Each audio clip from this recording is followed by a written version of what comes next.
মিনাসান Ohio গোজাইমাস। সবাইকে শুভ সকাল জানিয়ে শুরু করছি সাকসেস এডুকেশন একাডেমির পক্ষ থেকে কাতাকানা ক্লাসের 1 নম্বর ক্লাস। আজকে আমরা দেখব কাতাকানা লেখার পদ্ধতিগুলো, যেটাকে বলা হয় জাপানিজ ভাষায় খাকি কাতা, অর্থাৎ লেখার পদ্ধতি। আমরা অলরেডি বোর্ডে 5টা অক্ষর লিখে রেখেছি। এই অক্ষরগুলো লেখার বিশেষ কিছু পদ্ধতি রয়েছে।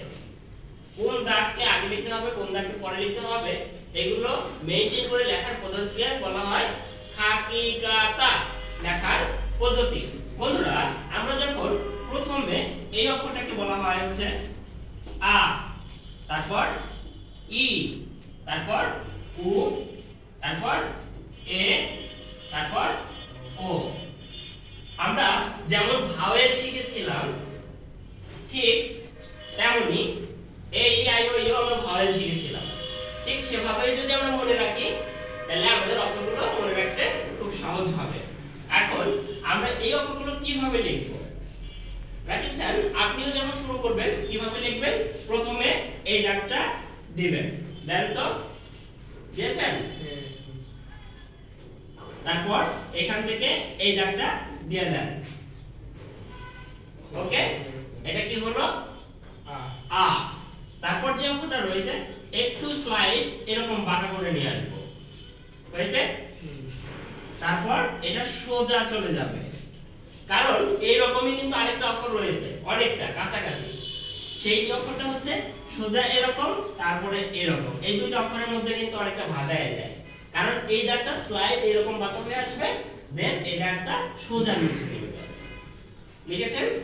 কিভাবে লিখবো আরেকবার দেখি আমরা।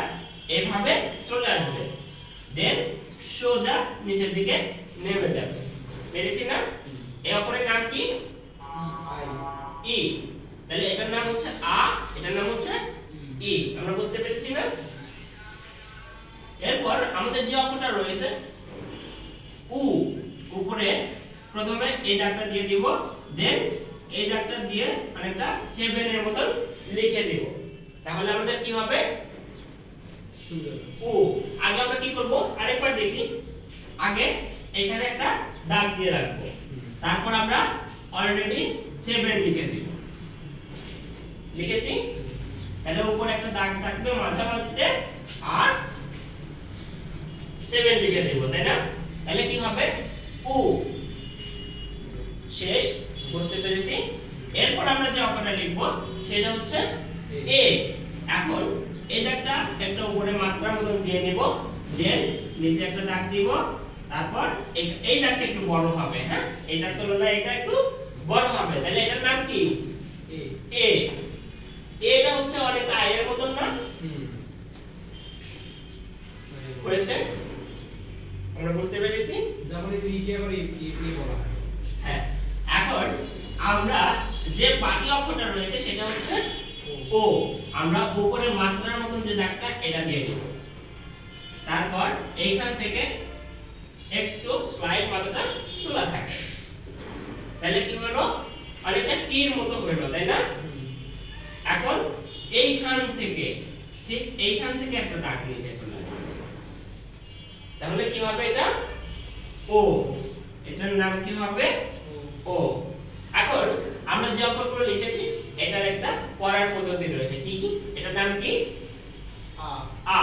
এটা ই। এটা উ, এ, ও। এ, ও। এখন আমরা যে কাজটা করব, এখন এই লেখাটা থাকবে না, এখন আমরা লিখব এই অক্ষরের নাম কি? এটা হলো উ। এটা হচ্ছে ও, এ। এ। এটা হচ্ছে ই। ই। এটা হচ্ছে আ। আ।